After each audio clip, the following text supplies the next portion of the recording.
Give it back! I'm sorry, but you can't have this. No! Give it back to her right now! Please calm down. 30,000 feet above the ground, a 12-year-old girl named Kennedy Williams did something that would change everything.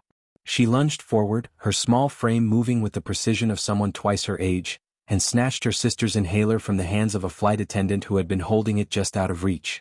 Her 10-year-old sister Amara was turning blue, her lips the color of storm clouds, her chest heaving with the desperate attempt to pull air into lungs that were closing up like fists. Kennedy ripped open that inhaler with shaking hands and pressed it to her sister's mouth, counting the seconds the way their father had taught them, watching as color slowly, agonizingly slowly, began to return to Amara's face. But here's what you need to understand. This wasn't just about an inhaler. This wasn't just about a medical emergency 30,000 feet in the air where every second counted and help was nowhere to be found. This was about what led to that moment, about the choices that were made, about the hatred that hid behind a professional smile and a perfectly pressed uniform, and about a little girl who had to become a warrior because the adults who were supposed to protect her sister decided that their prejudice mattered more than a child's life.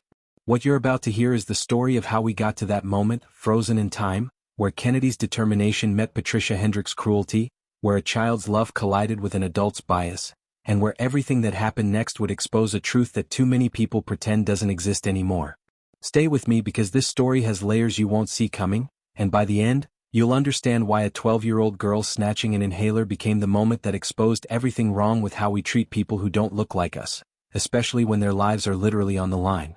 Let me take you back to the beginning, to Gate 47 at Newark Liberty International Airport on a Wednesday morning that started like any other day but would end with video footage viewed by millions, with a flight attendant's career in ruins, with federal investigations, and with two little girls who just wanted to visit their grandmother's funeral becoming the center of a national conversation about racism, medical discrimination, and what happens when someone's bias becomes more important to them than a child's ability to breathe. Kennedy Williams was 12 years old, but if you looked into her eyes, you'd see someone who had lived a lot more life than those 12 years should have contained. She was tall for her age, 5'2", with her hair braided in neat cornrows that ended in gold beads that clicked softly when she moved her head. She had her father's eyes, deep brown and serious, the kind of eyes that seemed to see right through whatever nonsense you were trying to sell. And around her neck, tucked carefully under her purple hoodie, she wore her father's dog tags, the metal cool against her skin, a constant reminder of the man who had made her promise to always protect her little sister. Amara Williams was 10 years old but looked closer to 8. She was small, delicate even, with bright eyes that seemed to take in everything around her like she was constantly cataloging the world for some grand art project only she could see.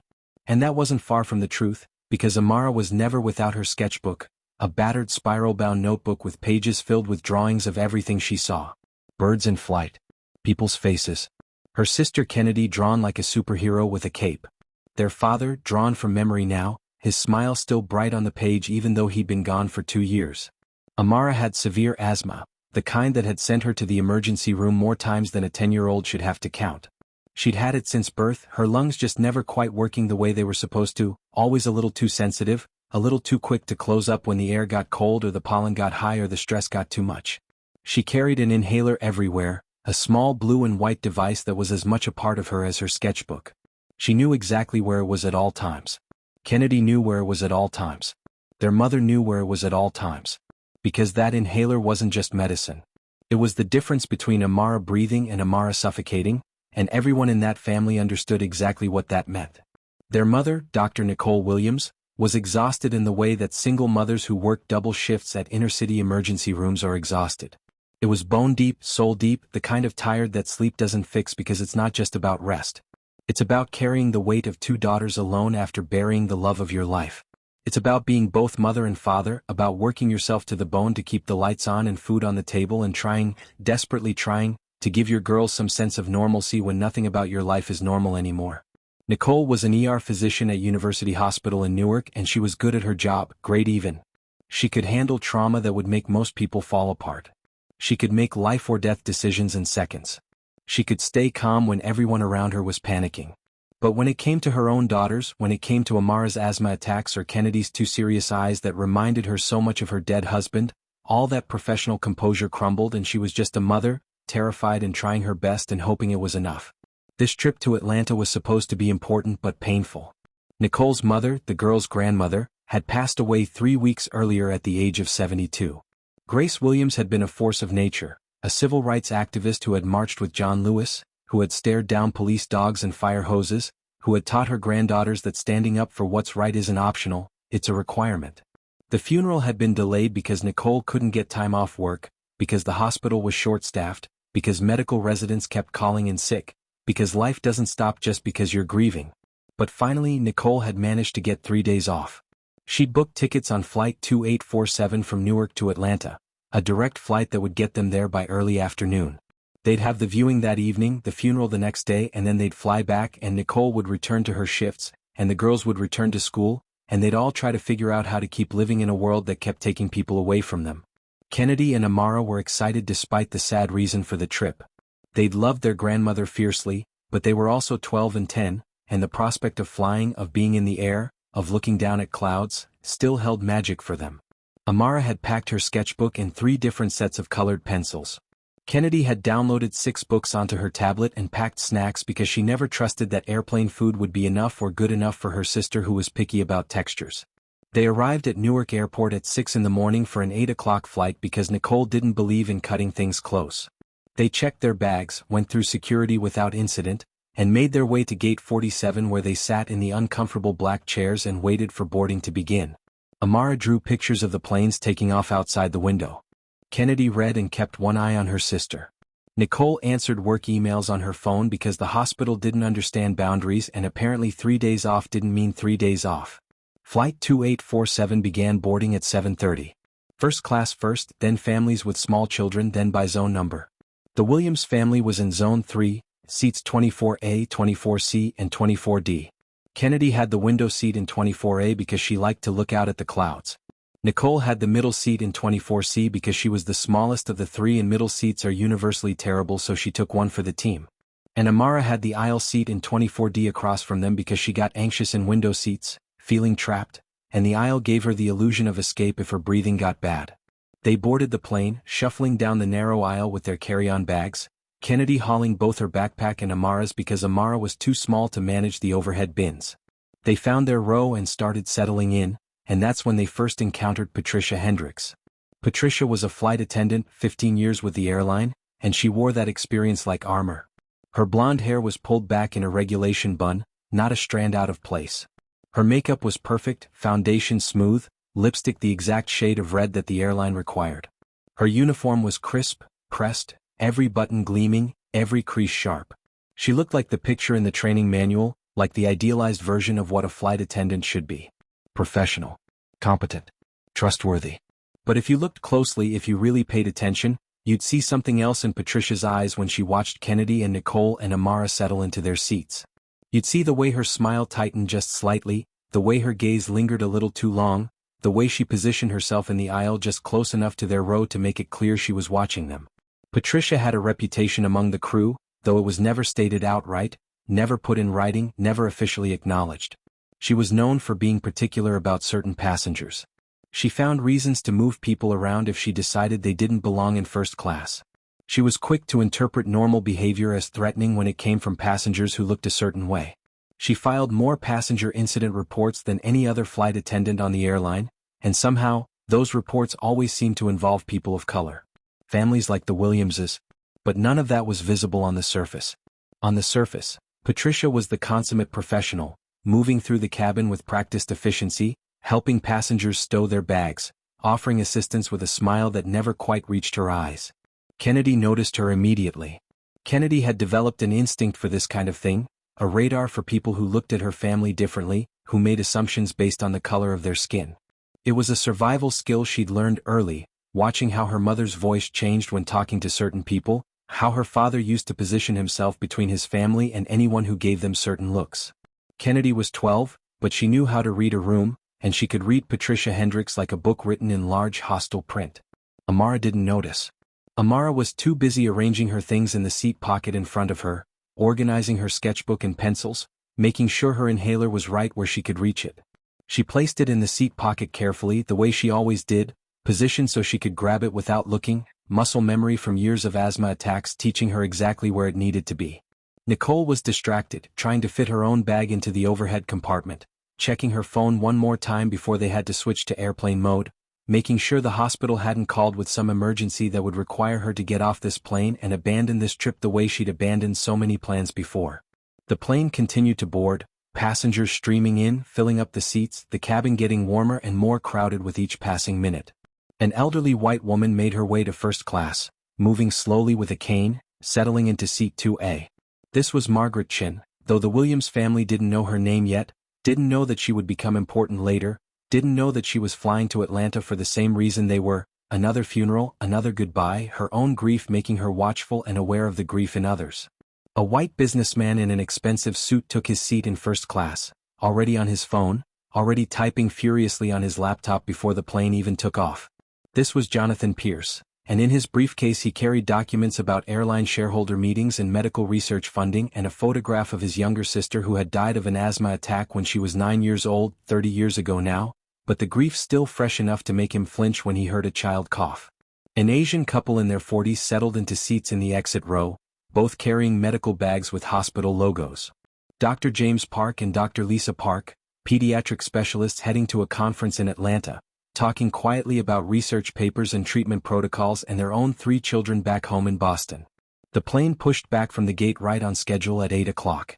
The flight attendants went through their safety demonstration, pointing out the exits, explaining how to use seat belts that everyone already knew how to use, demonstrating oxygen masks that would drop from the ceiling if the cabin lost pressure. Kennedy watched, paying attention because that's who she was, always prepared, always ready. Amara drew pictures of the flight attendants with their arms outstretched, turning the safety demonstration into art. The plane taxied to the runway, engines growing louder, that building anticipation of takeoff making Amara grip her armrest a little tighter. Nicole reached across the aisle and squeezed her daughter's hand. Kennedy pressed her face to the window, watching the ground speed by faster and faster until suddenly they weren't on the ground anymore, they were in the air, climbing, the airport getting smaller below them, New Jersey spreading out like a map. Amara's breathing was fine during takeoff. Her inhaler was right there in the seat pocket where she'd put it. Everything was normal. Everything was okay. The plane leveled off at cruising altitude, 30,000 feet, and the seatbelt sign dinged off. Passengers started moving around, going to the bathroom, getting things from overhead bins, settling in for the 2-hour flight. The flight attendants began their beverage service, rolling carts down the aisles, asking everyone what they wanted to drink in those cheerful voices that all flight attendants seemed to have. Amara pulled out her sketchbook and started drawing. She drew Kennedy looking out the window, tried to capture the wonder on her sister's face. She drew their mother, head tilted back against the seat, eyes closed, trying to steal a few minutes of rest. She drew the clouds outside the window, white and puffy against the blue sky, and she was so focused on getting the shading right that she didn't notice when Patricia Hendricks stopped next to her row. Patricia looked down at Amara's seat pocket, at the inhaler sitting right there in plain view, the blue and white device that was keeping this little girl alive. And Patricia's face did something complicated, something that mixed disgust with suspicion, something that turned a medical device into evidence of something wrong.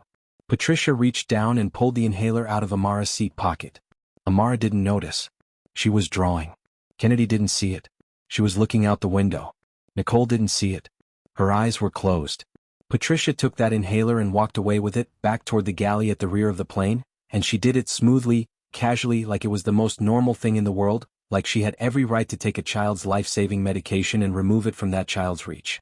And for the next several minutes nobody knew. The plane flew on, steady and smooth, and the Williams family had no idea that a timer had just started counting down, that the next hour would test them in ways they never imagined, that Patricia Hendricks had just made a choice that would expose everything ugly about the world we live in. The beverage cart reached their row. A different flight attendant, a black man with kind eyes and a warm smile, asked what they wanted to drink. His name was Marcus Thompson, and he'd been a flight attendant for 12 years, and he loved his job, loved taking care of people, loved the small kindnesses of making someone's day a little better with an extra bag of pretzels or a kind word. Nicole ordered coffee black. Kennedy ordered apple juice. Amara ordered ginger ale because the bubbles made her happy. Marcus handed out the drinks with napkins and those tiny bags of pretzels that are never quite enough but are still somehow satisfying. Amara went back to her drawing, sipping her ginger ale, happy and content and completely unaware that her inhaler was gone. 15 minutes passed. 20. The plane cut through the sky, covering miles, getting closer to Atlanta with every passing moment. And then Amara's breathing changed. It was subtle at first, just a slight hitch, A small catch that someone who didn't know her might not even notice. But Kennedy knew. Kennedy could hear the difference in her sister's breath the way a musician can hear when an instrument is slightly out of tune.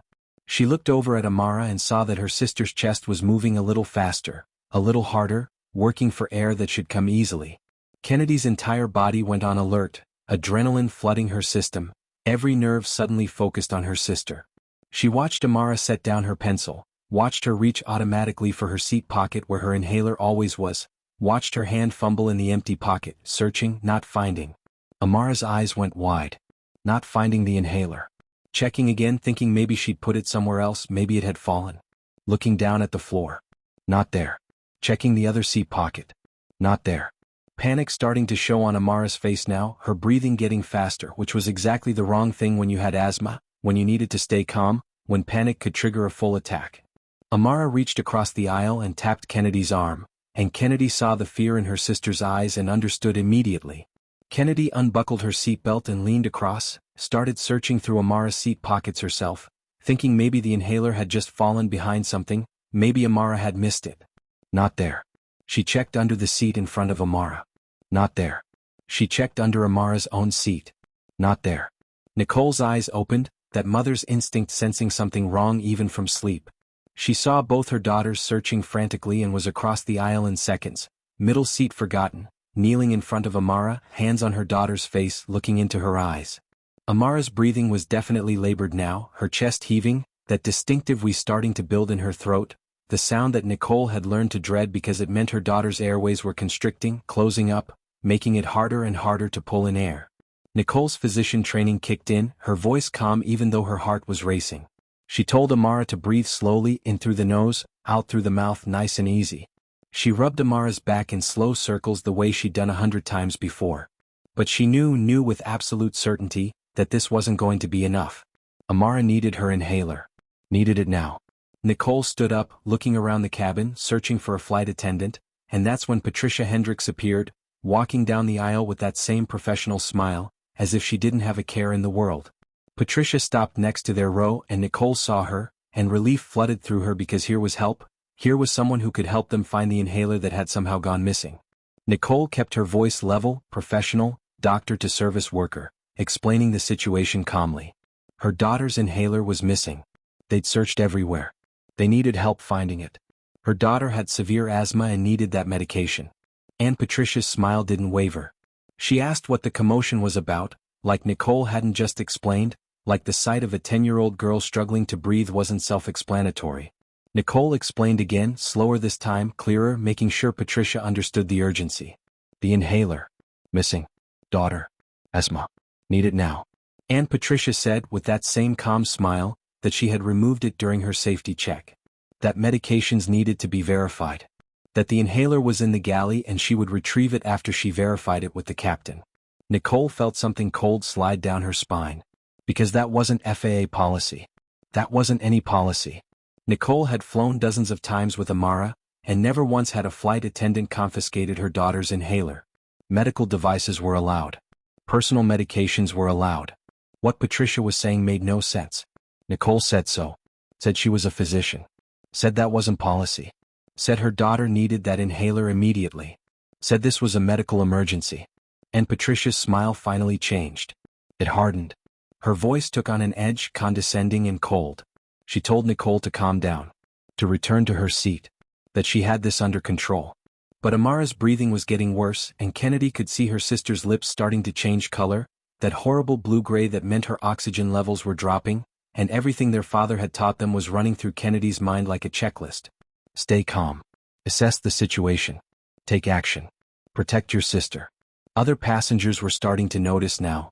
Phones were coming out, not to call for help but to record because this was 2025 and that's what people did. They documented everything, they filmed every confrontation, every conflict, turning real life into content. In first class, Margaret Chin was watching, her weathered hands gripping her cane, her mind going back to 1987 when her husband had a heart attack on a flight and the crew had refused to believe it was serious until it was too late. She knew what she was seeing. She recognized the signs of someone in authority deciding that their pride mattered more than someone's life. Jonathan Pierce was recording on his phone, his businessman face grim, his mind cataloging every detail because he sat on the board of 3 different airlines and he knew exactly how badly this crew was failing, how many policies were being violated, how catastrophically wrong this was going. Marcus Thompson arrived, drawn by the commotion, and he asked Patricia what was happening. Patricia spun a story, her voice smooth and practiced. The family was being disruptive. The mother was aggressive. She had concerns about whether the prescription was legitimate. And Marcus, who had worked with Patricia for 3 years, who had heard whispers about her behavior, who had seen the pattern even if he couldn't prove it, looked at this black family and this white flight attendant and understood exactly what was happening. He excused himself and walked quickly to the galley, and there it was, sitting on the counter, untouched. Amara's inhaler. Blue and white. Life-saving medication. Just sitting there while a little girl suffocated in her seat. Marcus grabbed the inhaler and walked back, holding it out to Nicole, and Patricia physically stepped between them, blocking his hand, her body language aggressive now, mask slipping. She said she was handling this. That Marcus needed to let her do her job. And Amara's breathing was getting worse, the wheeze louder now, her small body working so hard to pull in air that wasn't coming, and Kennedy was holding her sister's hand and fighting back tears and remembering her father's funeral, remembering standing at his grave and promising him that she would protect Amara, that she would always keep her safe, and she was failing. She was 12 years old and she was failing and her sister was turning blue and nobody was helping. Marcus pulled out his phone and called the cockpit, his voice urgent, telling Captain Morrison that they had a medical emergency in the cabin, that a child was having an asthma attack and a flight attendant was refusing to provide her medication. Other passengers were standing up now. A black woman in her 30s was filming and narrating, her voice angry, describing what she was seeing for the camera. A black man in his 60s was demanding that someone help that child, his voice carrying through the cabin. The Asian couple with medical bags was trying to get to Amara, offering help, saying they were doctors, and Patricia was blocking them too, saying she had this under control, that she didn't need their assistance. And Amara's lips were blue now, really blue, the color of deep water, and her eyes were starting to glaze, her body starting to go limp because she couldn't get enough oxygen, because her brain was being starved, because every second without that inhaler was a second closer to permanent damage or worse. Kennedy had a flashback, sudden and visceral. Her father's funeral 2 years ago, standing at his graveside with rain falling and her mother crying and Amara holding her hand so tight it hurt. The chaplain saying something about duty and honor and sacrifice. And Kennedy making a promise, silent but absolute, that she would be strong, that she would protect her sister, that she would never let anything happen to Amara. Kennedy stood up, all 4 feet 11 inches of her, and looked at Patricia Hendricks, this grown woman in her pressed uniform with her perfect makeup and her hateful eyes, and Kennedy didn't see an authority figure. She saw an obstacle between her sister and survival. Patricia was still holding the inhaler, had taken it from Marcus at some point, was holding it up high like it was evidence of something, like this small medical device was proof of whatever suspicions were running through her prejudiced mind. And Kennedy didn't hesitate. Didn't think about consequences or rules or what might happen if she put her hands on an adult. Didn't care about any of that because her sister's lips were blue and her breathing was barely there and every cell in Kennedy's body was screaming at her to act. Kennedy jumped, her 12-year-old body moving with the athletic grace of someone who played basketball and ran track, and she snatched that inhaler out of Patricia's hand before the woman even realized what was happening. Patricia screamed, actually screamed, about assault, about how she was going to have them arrested when they landed, about how this family was dangerous, and her voice had an edge of hysteria to it now because she'd lost control of the situation and she knew it. But Kennedy didn't care about Patricia's screaming. Kennedy ripped open the inhaler with practiced fingers, the motion automatic from years of helping her sister through attacks, and she pressed it to Amara's mouth, counting in her head the way their father had taught them. 1 spray. Wait. 2 sprays. Breathe, Amara. Come on, breathe.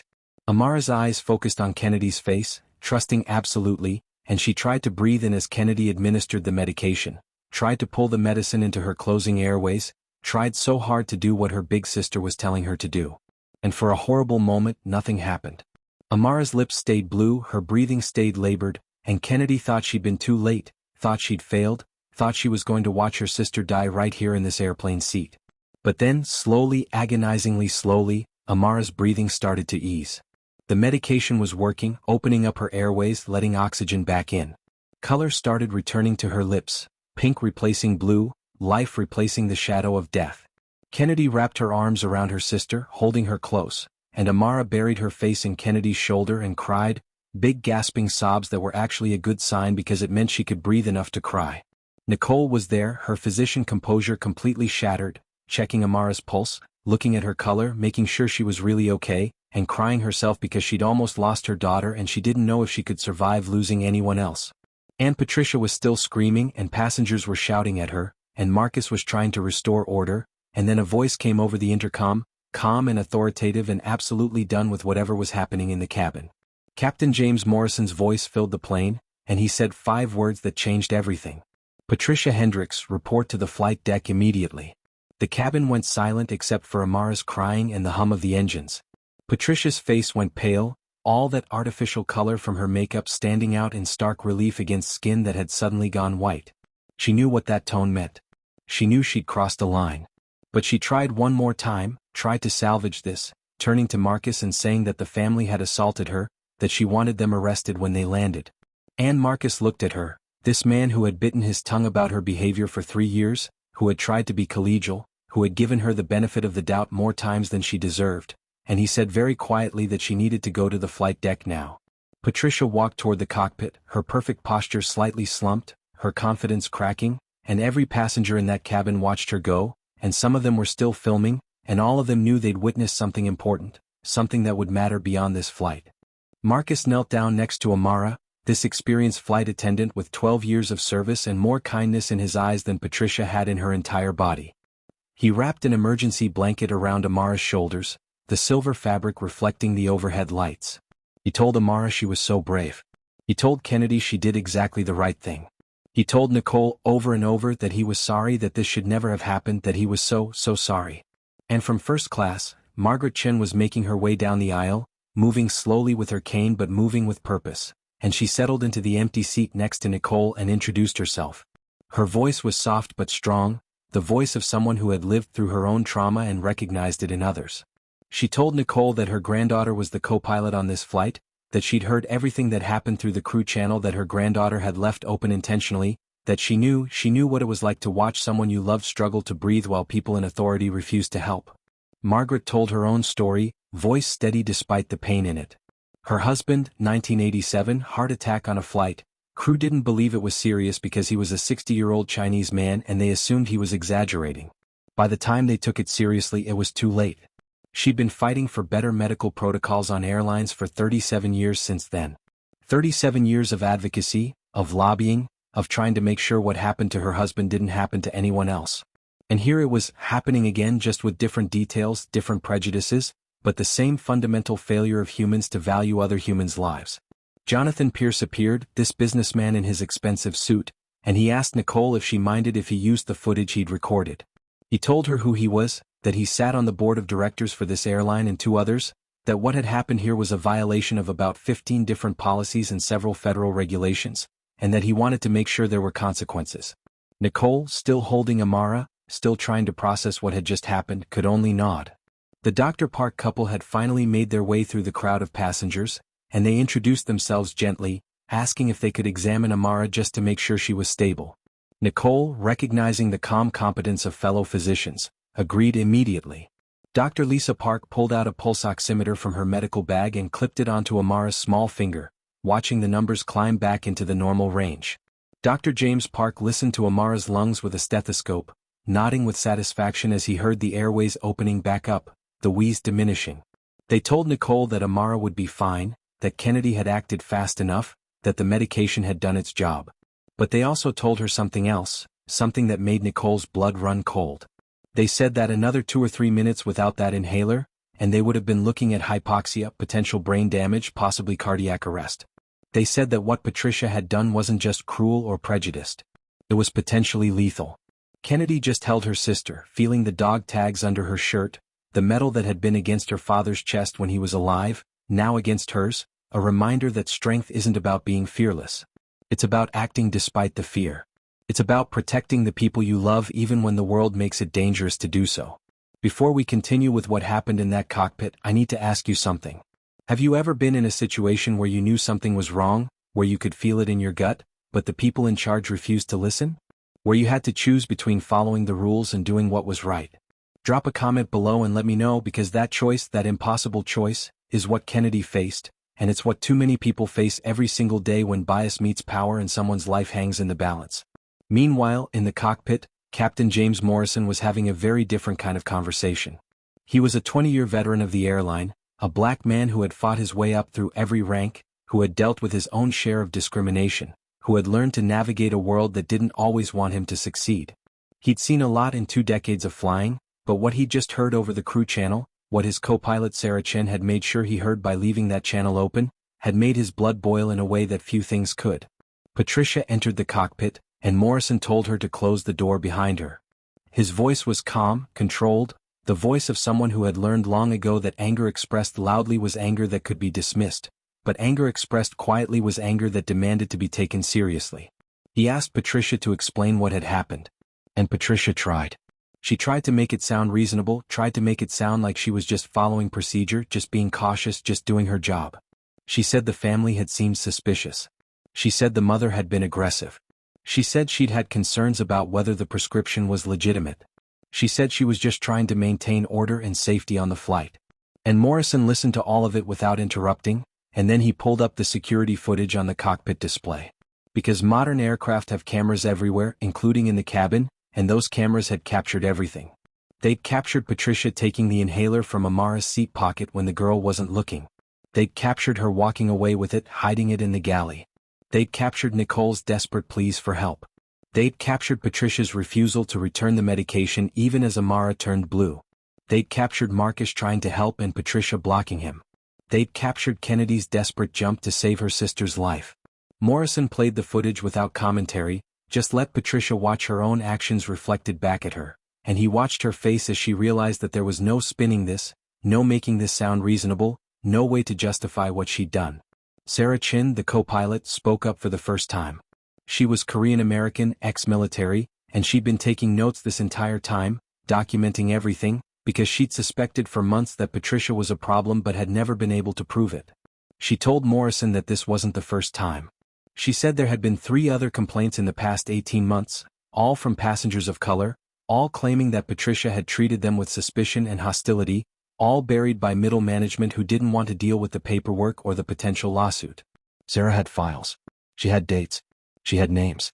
She had documentation of every complaint that had been filed and subsequently ignored, and she'd been building this case quietly, waiting for the moment when it would matter, when it would make a difference.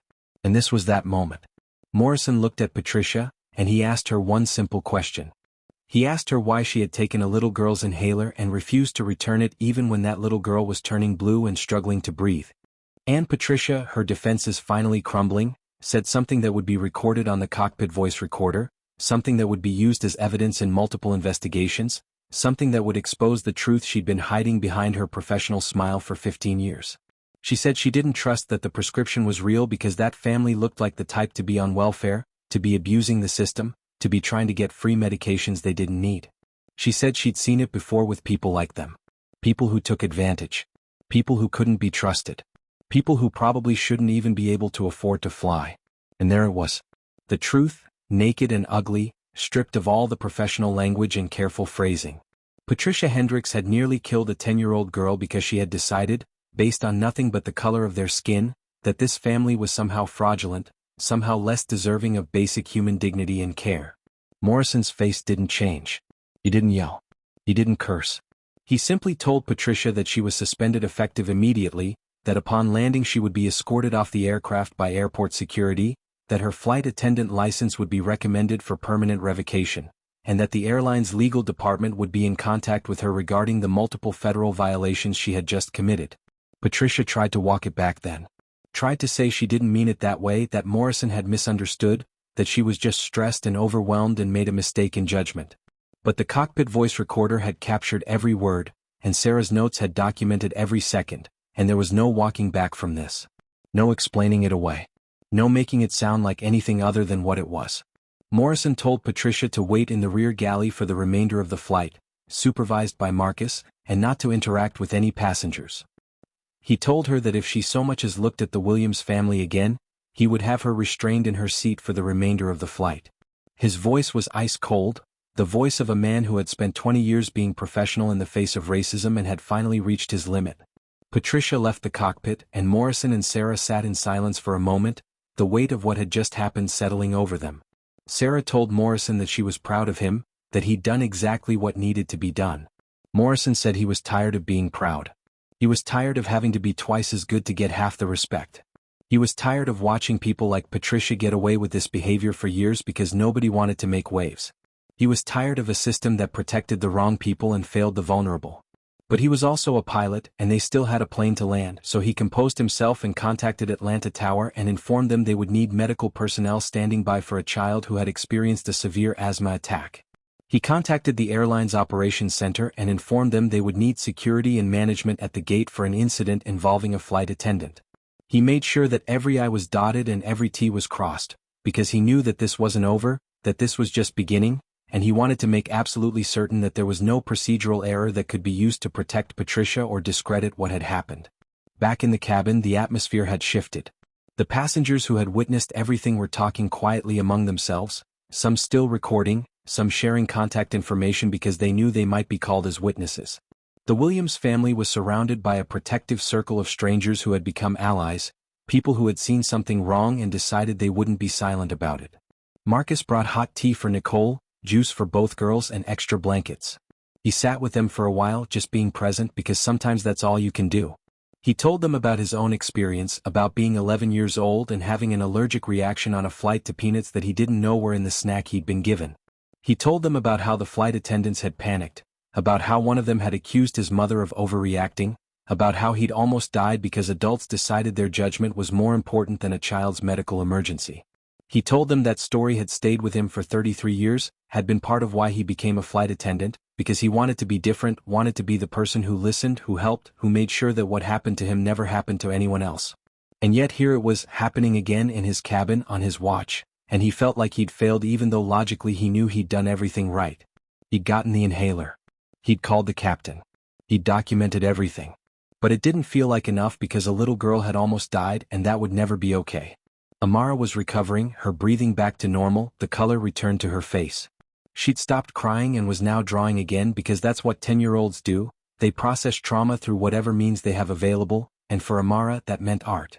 She was drawing Kennedy's face at the moment she jumped for the inhaler, trying to capture the fierce determination, the absolute refusal to let her sister die.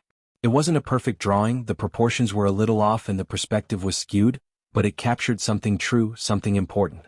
Kennedy was exhausted. The adrenaline had worn off and left her shaking and cold despite the blanket Marcus had wrapped around her. She kept replaying the moment in her head, kept seeing her sister's blue lips, kept feeling that horrible fear that she'd been too late. Nicole had pulled her into a fierce hug and whispered thank you over and over, but Kennedy didn't feel like a hero. She felt like a 12-year-old who had been forced to do something no child should ever have to do. Margaret Chin told them about the advocacy work she'd been doing for 37 years. She talked about the Medical Air Travel Safety Act that she'd been trying to get passed for over a decade, legislation that would require better training for flight crews on medical emergencies, that would create clear protocols for passengers with chronic conditions, that would establish consequences for crew members who failed to provide appropriate medical assistance. She'd testified before Congress 3 times. She'd spoken at dozens of conferences. She'd written op-eds and given interviews and met with airline executives. And still nothing had changed. Not enough. Not fast enough. But maybe, she said, maybe this would be the catalyst. Maybe Kennedy's courage and Amara's survival and Patricia's exposure would finally force the change that needed to happen. Maybe this was the moment that would matter. Jonathan Pierce told them that he would make sure it mattered. He said he had the footage, he had his position on the board, and he had contacts at every major news outlet. He said he would personally ensure that this incident was investigated thoroughly and that Patricia faced appropriate consequences. He also said something else, something that made Nicole start crying again. He said he was going to establish a foundation in Amara's name, a foundation that would provide free inhalers and asthma education to low-income families, because his sister had died because their parents couldn't afford her medication, and he'd spent 30 years making money and it was time to spend some of it on making sure no other family lost a child to something as preventable as an asthma attack. The Parks gave Nicole their card and told her to call them if Amara needed any follow-up care, any consultations, anything at all. They said they'd be happy to see her pro bono, and they meant it because they'd seen enough children suffer from inadequate medical care, and they weren't about to let administrative barriers or insurance problems get in the way of helping this particular little girl who had come so close to dying. The plane began its descent into Atlanta.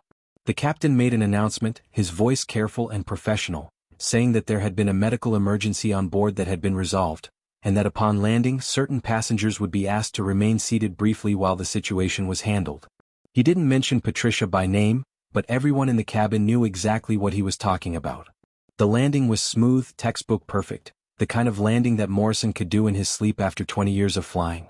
The plane taxied to the gate, and Morrison's voice came over the intercom one more time, asking all passengers to please remain seated, and specifically asking the Williams family to please wait for airline personnel who would assist them off the aircraft. The door opened, and the first people to board weren't the usual ground crew. They were EMTs coming to check on Amara, to make sure she was stable, to document her condition for the record. They were gentle and kind, and they told Nicole that her daughter was incredibly lucky to have a sister like Kennedy and a mother like her. They checked Amara's vitals, listened to her lungs, looked at her color and her responsiveness, and pronounced her stable but recommended a follow-up with her regular doctor within 24 hours. Behind the EMTs came airport security. 2 officers, professional and serious, who went directly to the rear galley where Patricia was waiting. They had a brief conversation with her, and then they escorted her off the plane, not roughly but firmly, making it clear that this wasn't optional. Patricia looked smaller somehow, diminished, all that earlier confidence completely gone. She kept her head down, wouldn't meet anyone's eyes, and as she passed the Williams family's row, Kennedy looked at her. And in that moment, Kennedy made a choice. She could have said nothing. She could have let Patricia walk by in shame and fear and disgrace. But Kennedy was 12 years old and she'd been raised by a woman who had marched with John Lewis, and her father had taught her that courage wasn't just about protecting yourself and your family, it was about being better than the worst things that happened to you. So Kennedy said, loud enough for Patricia to hear, that she forgave her. She said Patricia needed help, needed to examine her heart and figure out why she'd let hate and fear control her actions. She said people like Amara deserved better. She said everyone deserved better. And then Kennedy did something that broke the hearts of everyone watching. She pulled out one of Amara's drawings, a picture Amara had drawn earlier in the flight of 2 girls holding hands under a rainbow, and she held it out to Patricia. Patricia stopped. Her security escort stopped. And Patricia looked at this drawing that a 10-year-old girl had made, this girl whose life she'd endangered, and something in her broke. She started crying, not the delicate tears of someone trying to manipulate sympathy, but the ugly, heaving sobs of someone confronting their own ugliness for the first time. She took the drawing with shaking hands and whispered that she was sorry, and you could hear in her voice that she meant it, that she was really seeing what she'd done. The security officers escorted her off the plane, and the cabin erupted in applause. Not for Patricia but for Kennedy, for Amara, for this family that had faced down hatred with grace. Passengers were crying, hugging each other, exchanging contact information, all of them knowing they'd witnessed something important. The Williams family was finally allowed to deplane. They walked through the jet bridge into the terminal, and they were met with something unexpected. The terminal had filled with people. News crews. Airport staff. Other passengers from connecting flights who had seen the video that was already going viral. And they all started clapping, this wave of applause that grew louder and louder, and Nicole didn't know what to do except hold her daughters close and try not to fall apart. There were reporters shouting questions, cameras flashing, microphones being thrust forward, and Jonathan Pierce stepped in like a bodyguard, his businessman demeanor suddenly very useful. He told the reporters that the family would not be making any statements at this time, that they were here for a funeral and deserved privacy, and that any questions about the incident should be directed to the airline's corporate office and the FAA. He was polite but firm, and he used his body to shield the family as they made their way through the terminal toward baggage claim. Margaret Chin stayed with them, and Marcus had gotten off the plane too, officially off duty now but unwilling to leave this family alone in the chaos. Captain Morrison appeared, still in his uniform, and he knelt down to Kennedy's level. He unpinned one of his junior pilot wings from his uniform, the small gold pin that pilots sometimes give to children who are nervous about flying, and he pinned it on Kennedy's shirt right next to her father's dog tags. He told Kennedy that she had the instincts and the courage of any pilot he'd ever known. He told her that pilots are taught to assess situations quickly, to make decisions under pressure, to do whatever it takes to protect their passengers, and that's exactly what she'd done. He told her she was a hero, and Kennedy, who had been holding it together through everything, finally broke down and cried, and Morrison just hugged her and let her cry, this tall black man in his captain's uniform holding a 12-year-old girl who had saved her sister's life. Amara asked Morrison if she could draw his picture, and he said yes, he would be honored, and Amara sat right there in the middle of Atlanta's Hartsfield-Jackson Airport and drew Captain Morrison's portrait while the chaos swirled around them. It was a good drawing, one of her best, and she signed it with her full name, Amara Grace Williams, the grace that connected her to her grandmother, the grandmother they were here to bury. They finally made it to their rental car, and Nicole drove them to the hotel where they'd be staying. It was late afternoon by then, and the viewing was that evening, and they were all exhausted and traumatized and not ready for a funeral, but grief doesn't wait for convenient timing. They checked into their hotel room, and Nicole made the girls take showers and put on clean clothes, going through the motions of normalcy even though nothing felt normal. Kennedy stood under the hot water and let herself shake, let herself feel the terror she'd pushed down in the moment, let herself process what had happened. Amara drew in the steamed-up mirror, abstract patterns that didn't mean anything except that she was here, she was alive, she could make marks on glass. The viewing was at a church in downtown Atlanta, the same church where their grandmother had worshipped for 50 years, where she'd organized civil rights meetings in the basement, where she taught Sunday school and led voter registration drives and created a community that loved her fiercely. The church was packed with people, old activists who remembered Grace from the movement, younger people she'd mentored, neighbors she'd helped, an entire community coming together to say goodbye. Nicole and the girls walked in and people immediately recognized them. Not just as Grace's family but as the family from the plane, because the video had spread that fast, because the news outlets had picked it up, because in 2025 something filmed on a phone could circle the globe in hours.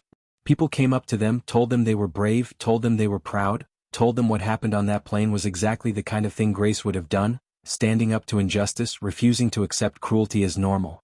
The viewing was both beautiful and heartbreaking. Grace was laid out in a simple pine casket, dressed in one of her church dresses, looking peaceful and small and somehow still fierce. Nicole cried. Kennedy cried. Amara drew because that's how Amara processed everything, sitting in a pew with her sketchbook and drawing her grandmother's face from memory, trying to capture the woman who had taught her to be brave.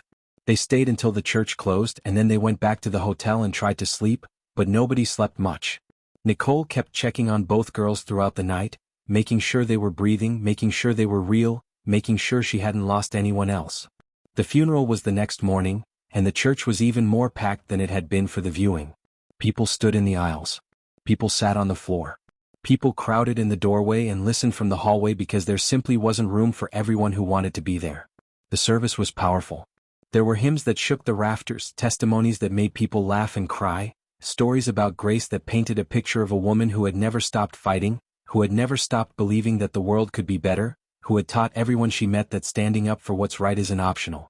And then it was time for family to speak, and Nicole had prepared something, but when she got up to the podium she couldn't get through it. She broke down after the first sentence, overcome with the weight of losing her mother and almost losing her daughter in the same week, and Kennedy stood up and walked to her mother's side. Kennedy took the microphone, this 12-year-old girl in a black dress with gold beads in her braids and her father's dog tags around her neck and a junior pilot's wings pinned to her chest. And she spoke. She talked about her grandmother, about the stories Grace had told them, about the marches and the sit-ins and the times Grace had been arrested for demanding basic human rights. She talked about how Grace had taught them that courage wasn't the absence of fear, it was acting despite the fear. She talked about how Grace had lived through worse than what happened on that plane yesterday, how Grace had faced down police dogs and fire hoses and people who wanted to kill her, and how Grace had done it with grace, which was fitting given her name. Kennedy talked about her sister, about Amara Grace Williams, named after this woman who had changed the world in small ways and large, and how Amara had her grandmother's spirit, gentle but unbreakable. She talked about how their family had faced loss before when their father died, and how they'd survived it because Grace had taught them how, had shown them that you honor the people you lose by living the way they taught you to live. And then Kennedy said something that made the entire church go silent. She said that yesterday, 30,000 feet in the air, she'd had to choose between being obedient and being brave, between following the rules and saving her sister's life. She said she'd thought about her grandmother in that moment, thought about all the times Grace had been told to sit down, to be quiet, to accept the way things were, and how Grace had always chosen instead to stand up, to speak out, to demand better. Kennedy said she'd made the choice her grandmother would have made. She'd chosen love over fear, action over passivity, her sister's life over anyone's comfort or authority. And she said that was her grandmother's legacy, that was what Grace Williams had left to the world, this understanding that sometimes the right thing to do is to break the rules that are protecting the wrong people. Kennedy said she forgave the woman who had endangered her sister's life, not because that woman deserved forgiveness, but because holding on to hate would mean letting that woman's prejudice take up space in her heart that should be reserved for better things. She said her grandmother had taught her that forgiveness isn't about excusing what someone did, it's about refusing to let what they did define you. And then Kennedy said that she and Amara would carry their grandmother's name and their father's memory and their mother's strength, and they would make sure that what happened on that plane mattered, that it led to change, that it made the world a little bit safer for the next kid with asthma and the next family that looked like them and every person who had ever been judged by the color of their skin instead of the content of their character. The church erupted in applause and amens and hallelujahs, and Kennedy hugged her mother and walked back to her seat, and Amara hugged her sister and whispered that she'd been drawing Kennedy's speech, trying to capture the words on paper so she'd never forget them. After the service, after the burial at the cemetery where Grace was laid to rest next to her husband who had died 20 years earlier, after the reception where people ate and told stories and celebrated Grace's life, the Williams family finally went back to their hotel. They were supposed to fly back to Newark the next day, but Nicole got a call from the airline. The airline CEO wanted to meet with them, wanted to apologize in person, wanted to discuss what steps the airline would be taking to make sure nothing like this ever happened again. So they stayed an extra day.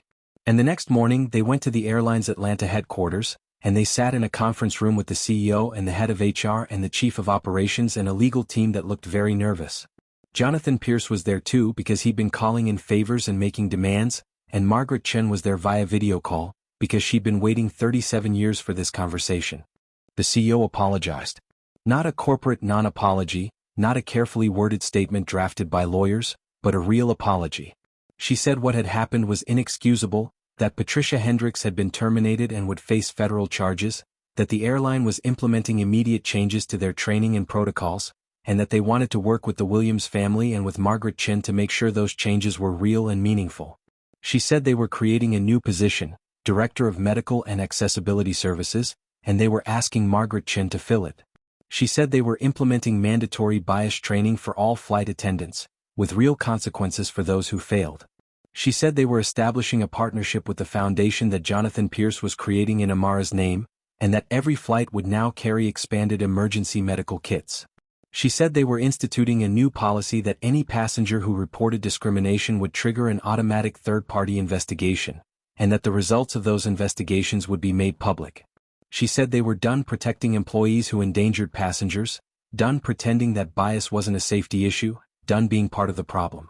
Nicole listened to all of this and then she said one thing. She said her daughter almost died, and an apology and policy changes didn't erase that, didn't undo the trauma, didn't give them back those minutes when Amara's lips were blue and nobody was helping. She said the airline needed to understand that this wasn't just a PR problem or a legal liability, this was about human beings, about children who deserved to feel safe when they traveled, about families who shouldn't have to wonder if their skin color was going to put them in danger at 30,000 feet. The CEO said she understood, and maybe she did, maybe she didn't, but at least she was trying, which was more than the system had done before. They talked for 2 hours, hammering out details, making commitments, establishing accountability measures. It wasn't enough, it would never be enough, but it was something. It was a start. They flew home the next day on a different airline because Nicole couldn't face getting on one of those planes again so soon. The flight was uneventful, the way flights should be, and when they landed in Newark there were more news crews waiting, but this time they were ready. Nicole made a brief statement, thanking everyone who had reached out with support, asking for privacy as they continued to grieve her mother and process what had happened, and saying that they hoped their experience would lead to real change so no other family had to go through what they'd been through. And then they went home, back to their small house in Newark, back to Nicole's hospital shifts and Kennedy's school and Amara's art. Back to normal, except nothing was normal anymore, nothing would ever be normal again because you don't nearly die and then just go back to the way things were. Life continued, but it continued differently.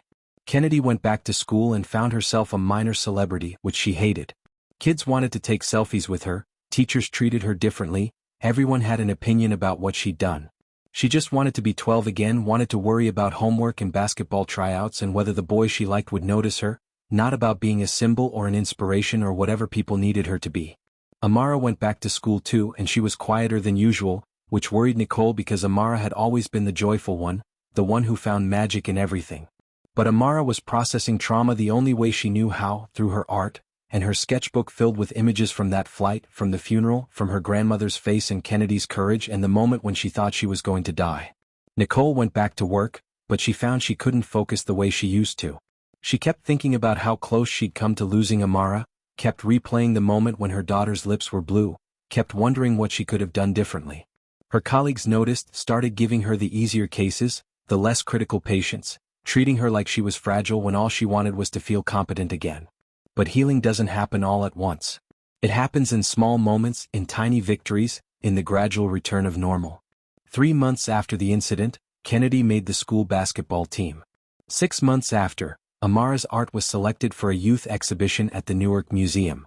8 months after, Nicole found she could get through a full shift without her mind wandering back to that plane. 10 months after, Kennedy went an entire day without thinking about the feeling of snatching that inhaler from Patricia's hand. And 1 year after, almost to the day, they received an invitation. The Medical Air Travel Safety Act was finally being signed into law, after 38 years of Margaret Chen's advocacy and lobbying and refusing to give up.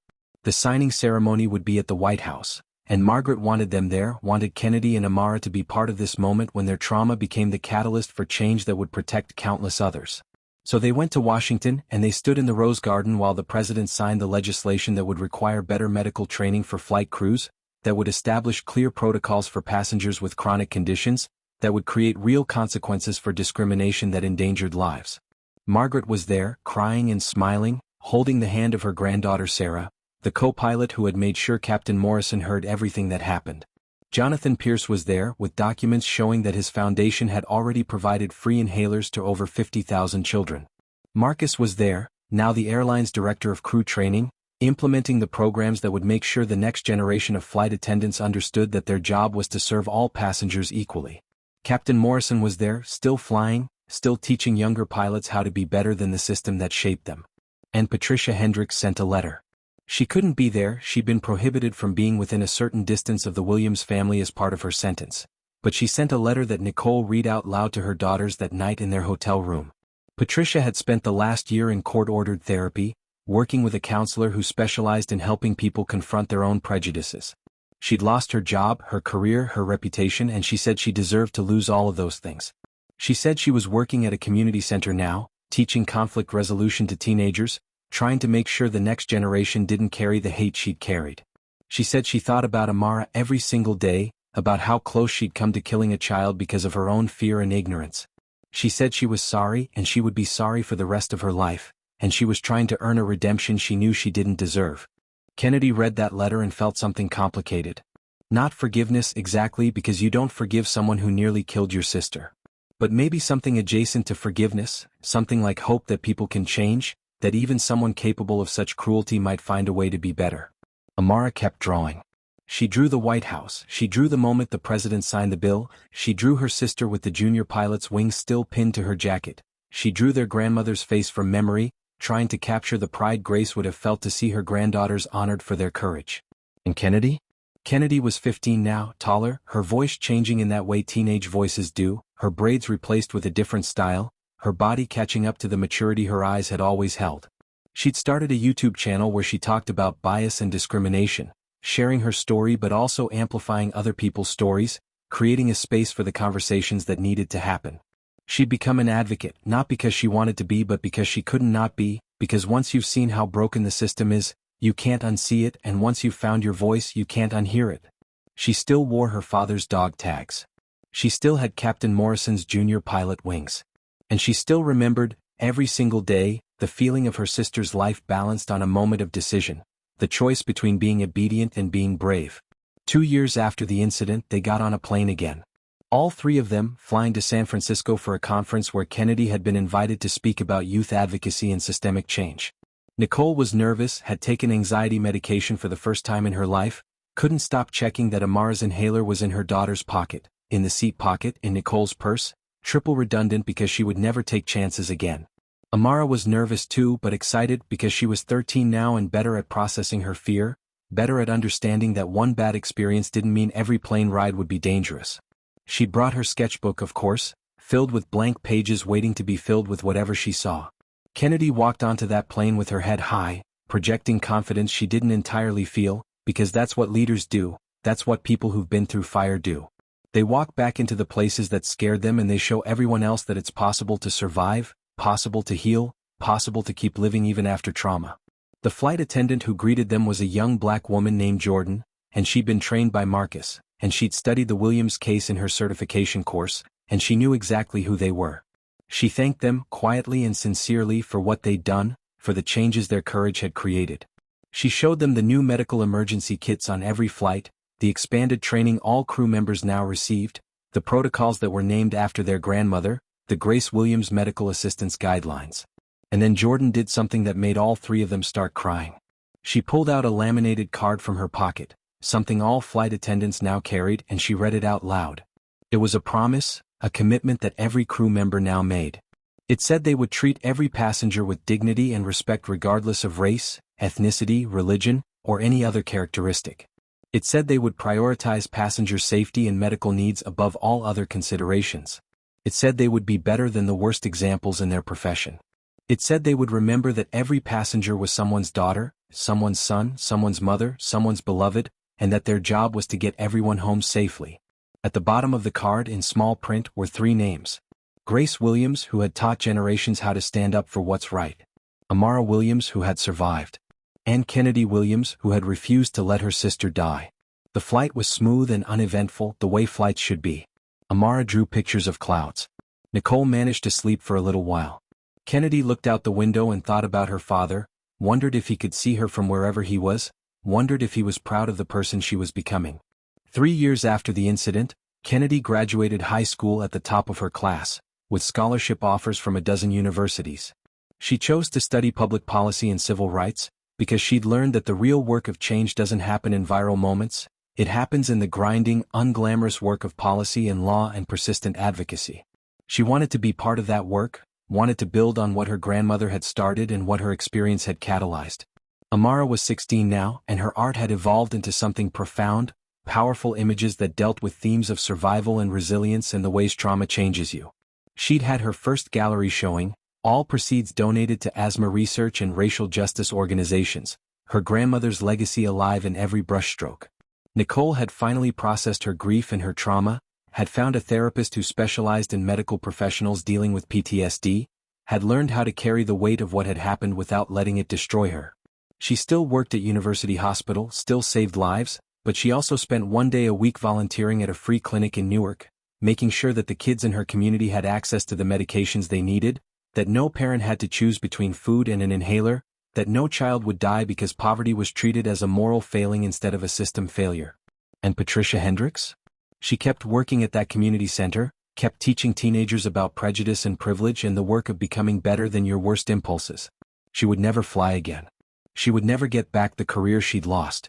But she was trying in her small way to make sure her mistake mattered, to make sure the harm she'd caused led to someone, somewhere, choosing differently. 5 years after the incident, on the anniversary of that flight, Kennedy posted a video on her channel. She was in college now, her dorm room behind her decorated with Amara's art and her father's dog tags and a photograph of her grandmother at a march in 1963.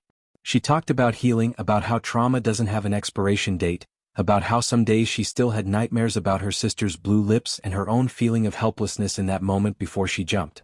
But she also talked about hope. About the thousands of people who had reached out to share their own stories of discrimination, of medical emergencies, of times they'd had to choose between safety and obedience.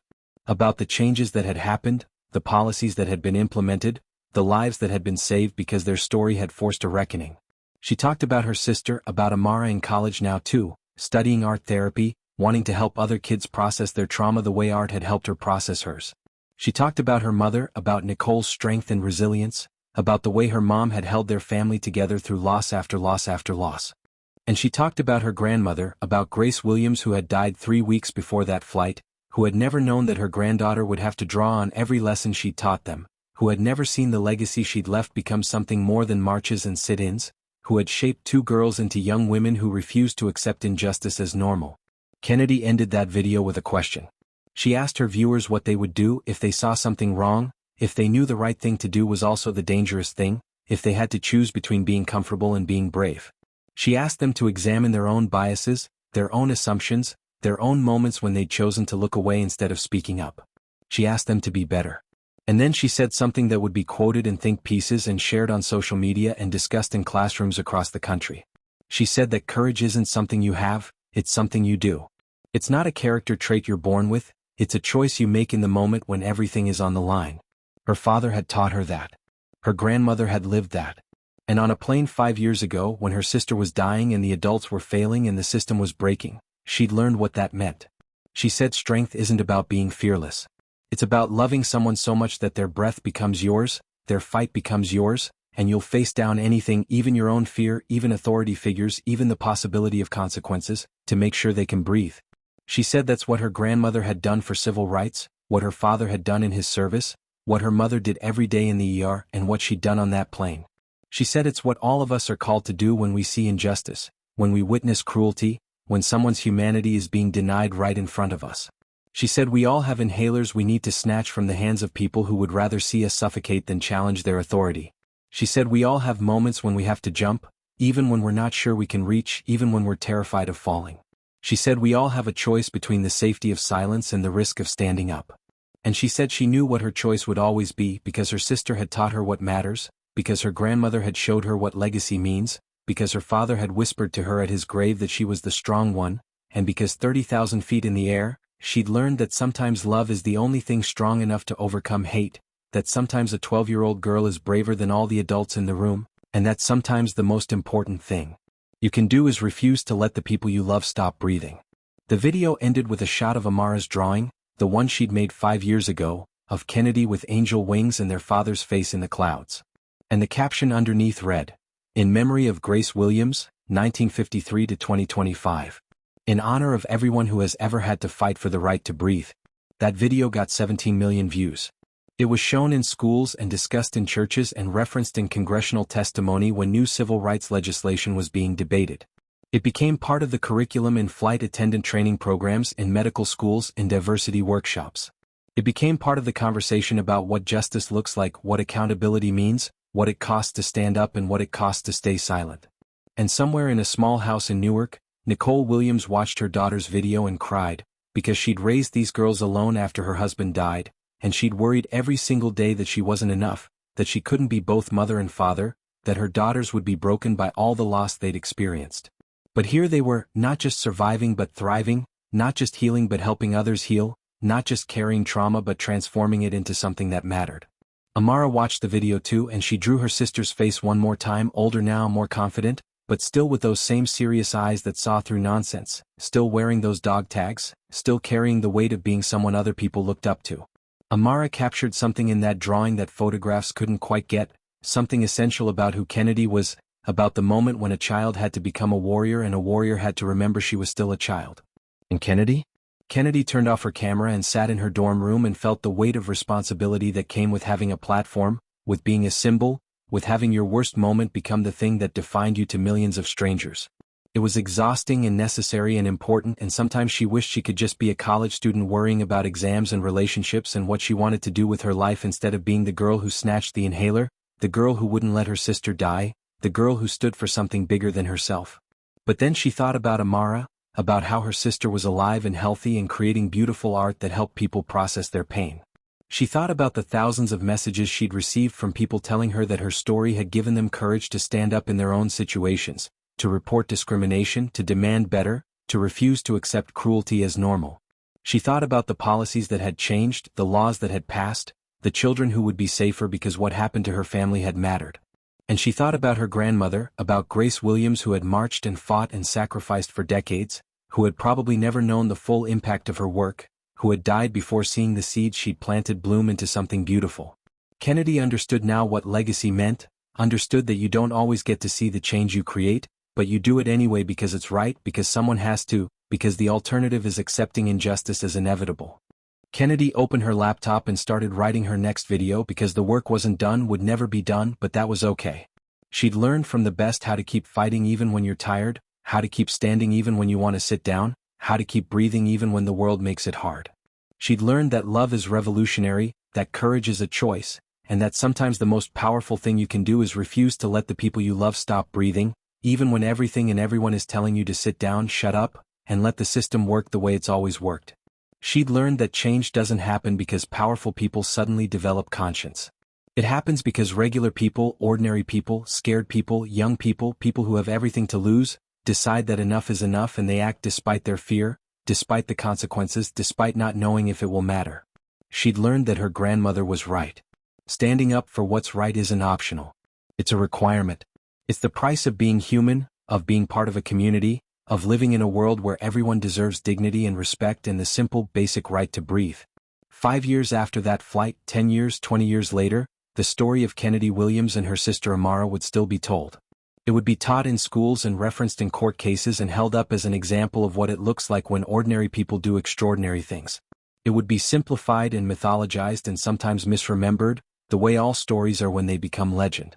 But the truth of it, the real truth that mattered, was simpler than any myth. It was about a 12-year-old girl who loved her sister more than she feared the consequences of defying authority. It was about a family that refused to let hatred and bias have the last word.